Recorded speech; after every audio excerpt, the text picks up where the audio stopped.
you had young kids as you were progressing in your career, you were doing your master's at the same time. What kinds of sacrifices, if any, have you had to make for your own personal life, your own family life, as you kept moving into more senior leadership roles?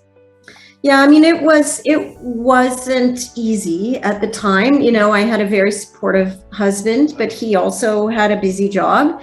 We had to do a lot of juggling with daycare and with everything else. My kids were 3 and 5 when I started back in university. I gave up a lot of free time on weekends, and so did my husband, because he would watch the kids while I, was toiling away on a paper.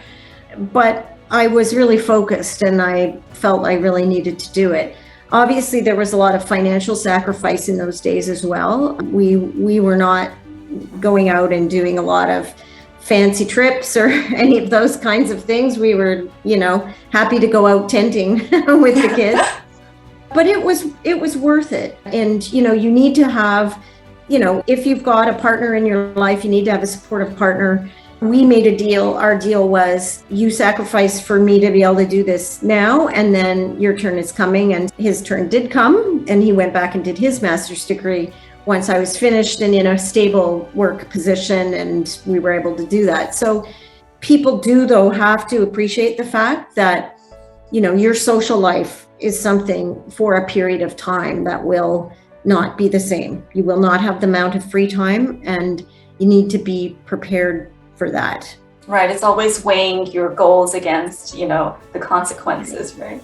You can't have it all the time. I think eventually, my hope is that through some of the sacrifices that I've made over that time, and that my family has made, I will be in a position in retirement, for example, to have the kind of retirement that I'd like to have. Yeah. And I have a really good life now, and, work-life balance, I think we all struggle with. I don't think in an executive role, anyone should expect to work 8 to 4. And I don't think you should expect to have your weekends always to yourself, because things happen. However, I think it's also important for people to try to achieve as much of that as possible. I've tried to keep my physical health as good as it can possibly, to be able to, be tough enough and strong enough to be able to manage the work demands. And I think that's very important. And did you ever experience, that mom guilt that a lot of mothers talk about, Arden? Yeah, I mean, I sure did. Especially early in my career, when I had to go back to work and they were small babies. In those days, we didn't have 18-month mat leaves. We had 6 months. And so, it was that mom guilt was there, and it was there certainly on any of the days where, I wasn't in a position to go on the field trip. However, I did try, once I became a manager, it was a little bit easier for me to work my schedule around, this afternoon I'm going to take off a little bit early so that I can go to that concert or whatever it is, or a parent-teacher interview or those kinds of things. That got easier. I mean, my kids are now, in their mid-20s. And so, one of the things that they often say is that, and they're both boys and they're great cooks and they're really independent.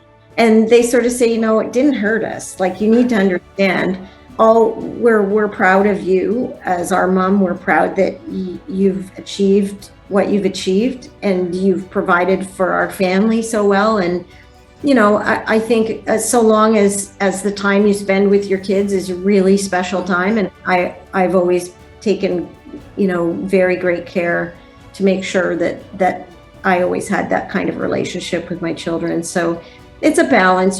But you can't beat yourself up for it. The reality is you can't change it. Women these days have to work. There's almost no one that doesn't have to work.